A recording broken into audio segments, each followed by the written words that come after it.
Welcome back, everybody. This is Eric here with Iraq Veteran 8888. Today we got some more 2A news for you. This particular one comes from our friends over at firearmsnews.com. This article was written by Mr. Mark Chestnut, April 27th, 2022. This news comes out of Florida. The title of this particular article is Analyzing Florida Sheriff's Call to Shoot Intruders. Whoa, okay, well, this is going to be pretty interesting. And I'll tell you what, before we get started, I want to tell you about a really great group of people that I think you should definitely support. And I think it actually comes into this particular article quite nicely. That's why I want to shout them out here. But a big thank you to our friends at Firearms Legal Protection for supporting our videos. FLP has some awesome programs. It's a prepaid legal service. If you use the code IV8888, you can get discounts on all the various programs that they offer. Think of it like an insurance for your life, right? I mean, getting involved in a shooting is a scary situation. You might survive the shooting. Hurrah, that's awesome. But it's probably going to be one of the scariest things you've ever been through. And to survive the legal battle that will ensue is certainly just as scary of a battle. And FLP has your back. Check them out. Their programs are amazing. Their prices are very fair. And again, use the code IV8888 and you can get yourself a sweet discount. All right, so with that out of the way, let's go ahead and jump into this article. All right. From Mark Chestnut, a Florida sheriff who recently voiced his support for homeowners shooting and killing home intruders to save the county some money might not be giving the best advice for all such situations. Speaking to the media after a home defense episode in which an armed homeowner fired several shots at an intruder who turned out to be a many-time repeat offender, Santa Rosa County Sheriff Bob Johnson insinuated that with proper training, the homeowner might not have missed and saved his officers some trouble. In fact, as Fox News reported, Johnson said residents in his county were more than welcome to shoot anyone who was breaking into their house. I guess they think they did something wrong, which they did not, Johnson said of the homeowner who has not yet to be identified. If someone's breaking into your house, you're more than welcome to shoot them in Santa Rosa County. We prefer that you do, actually. So whoever that was, you're not in trouble. Come see us. We have a gun safety class we put on every other Saturday. Interesting. So, it is so strange when you get into an election year. Okay, anytime there's an election cycle, midterms are a very volatile type of situation politically. And we always have to remember that whenever you got people who are up for re-election, they're going to do whatever they can to pander to the voter base. And you see people on all sides of the equation trying to pander in whatever way that they can. Of course, people on this side, are against guns. People on this side are for guns. People on one side may not necessarily support the right to self-preservation or your ability to protect your home with a firearm. The other side possibly militantly wants you to, defend yourself. I think that's a pretty odd take, but not a bad take, of course, right? If people want to commit crimes and write a blank check up to and including their life for their actions, well, then they should be held accountable for those terrible actions. If those actions mean that someone's going to enter your home with the intention to do you harm and rob you and take everything you've worked hard for, then you most certainly have every ability to defend your castle, right? Castle doctrine is a heck of a thing. We have it here in Georgia. Your home is your castle. You do not have a duty to retreat. That means if someone breaks into your home using force that you think could be force that would hurt you or kill you, you have every right to defend yourself using any amount of force you deem necessary, right? If someone takes a large object and smashes your window, well, can that large object also kill you? Can a large brick or cinder block be used to smash your skull? Absolutely. Well, certainly can. So I do believe what the author is getting at. We're going to get into it, though. Now, let's get past the article first. Okay. Let's see. He added that those who take his department's course will shoot a lot better and possibly save the taxpayers money.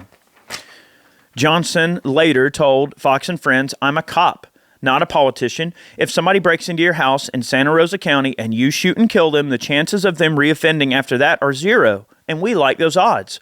While many Floridians loved Johnson's statements, after all, a man or woman's home is his or her castle, it's important to remember that armed self-defense in the home is a very complex situation, regardless of where you live. While Florida has both a castle doctrine and stand-your-ground law, some attorneys warn that to draw your gun and start shooting anytime someone enters your home uninvited might not always be the best tactic. Now, look, to be fair, I don't think that that's what Mr. Johnson is insinuating, right? I think that the underlying idea here is that if the person is a threat, obviously. But I understand the sentiment. Johnson's statement is wildly irresponsible because it essentially encourages people to use deadly force without giving it more consideration. Jude Fasodamo, president of the Florida Association of Criminal Defense Lawyers, told newsswwc.com. There's oftentimes that somebody is not an imminent threat to you. I'm sorry, it's still early for me. I don't word too well in the morning. In fact, many self-defense attorneys are quick to warn that when police arrive at shootings, they generally consider anyone there with a gun to be suspect in a crime. Consequently, what seems like a cut-and-dried self-defense situation can turn into a long nightmare in the courts. All right, so that is a great purpose for me to reiterate the importance of a group like FLP. That's why I wanted to mention them at the beginning of this video. If you are involved in a shooting, you're dang right. The police, if you have a gun, you're going to be considered possibly a bad person. What does that say about law enforcement holistically, right? Whereby, okay, the sheriff here is completely right in his assessment. Yeah, if someone breaks in your house and you think they're going to hurt you, then by all means, do what you need to do to protect your home. But at the same time, now, if we don't have the backing of those people, when they show up to that crime scene, they're going to point a gun at you, or think that you're a criminal just because you're in possession of a gun. Well, what does that say about law enforcement? That really, what is this really about at the end of the day? I mean, that's an excellent observation on Mark's part here. That's a very good question, right? Self-defense attorneys are quick to warn that when the police arrive, they consider anyone there with a gun to be suspect. So that's important to remember. Of course, I'm not saying that defending your home with a firearm is a bad thing. Far from it. In the recent Florida situation, the homeowner likely got it right in firing at the intruder. But taking a shoot 'em all and let God sort 'em out attitude as championed by the sheriff is likely far more likely to land you in trouble than keep you out of danger. In the end, if you shoot someone in your home, even in self-defense, you may be arrested, handcuffed, and taken to jail until everything is sorted out, which might take a long, long time. While there's no reason to not defend yourself and your family if necessary, it is reason enough to learn the laws in your jurisdiction and weigh all the factors possible before even using your firearm in a defensive situation. And it's reason enough to not blindly listen to sheriffs in search of a soundbite. I'm going to have to say, look, Mark, I like this article. I think you're trying to be fair, but I must disagree just a little bit, Mark, on this particular idea. And that's mainly that we shouldn't discourage people from protecting themselves, but I think it is important, as Mark mentioned, to understand the legalities of every situation. When you squeeze that trigger, that bullet is not coming back. You are about to make a life-altering decision, right?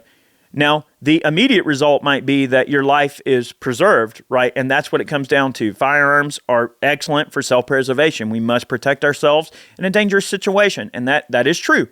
And you know what? Better to be judged by 12 than carried by 6. I know that's an old saying, but you know what? It holds a lot of water, okay? If you're dead, you certainly aren't going to answer for anything. So I think the point is if you feel your life's in danger, you need to probably deal with that situation first. And then after the fact, probably carefully consider, what you say to somebody. When the police show up, there's an entire laundry list of different things that you should or shouldn't do. And I do not give legal advice, okay? So I'm not even going to attempt to tell you what you should or should not do. However, I can say that you probably should not talk to anybody until you've had a chance to talk to a legal professional. So like in the case of FLP, if you're a member of FLP, you're going to call up the number on your membership card and you're going to tell them, hey, I've been a victim of a crime. I've been involved in a shooting. And they're going to tell you, shut up, or they're going to say, hey, we're coming, or they're going to hand the phone to the police. Whatever they tell you to do, you do it, right?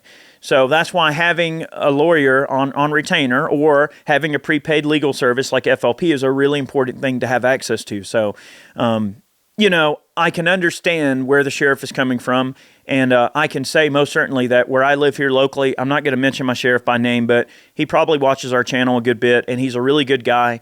I know him personally. I've got his number on my cell phone. He is such a great dude, and he's such an asset to our community. And I know for a fact that he is a super pro-gun guy and probably agrees with this particular sheriff. So it is awesome when the sheriff supports the citizenry. But it's a two-way street, of course.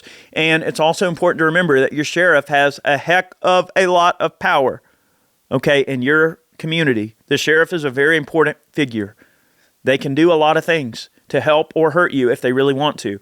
So it's important to remember that if your sheriff is coming out, in this case, and saying, hey, we support your right to protect yourself, it behooves us, and it is important for us to also meet him in the middle and try to make sure we're doing things as responsibly as we possibly can, and that we're only utilizing force as a means to an end and when it's absolutely necessary. And I think that is what Mark is trying to get at. I certainly agree with his sentiment there, and I think he's trying to be very fair. So, excellent article. I appreciate that one, Mark. Great one. I just wanted to provide a few thoughts there. Hope you enjoyed today's video. Thanks for tuning in. I'd like to take a moment to thank all of our Patreon supporters. You guys are amazing. Thank you for being a part of what we do. Also, go over to Ballistic Ink and pick yourself up a snazzy t-shirt. That's one way you can support our efforts if you wish to. Also, remember, go over to FLP and use the code IV8888, and you can receive discounts on all the packages they offer if you decide you want to become a member. Really great people. Check them out. Have a good one. Many more videos on the way. We'll see you soon.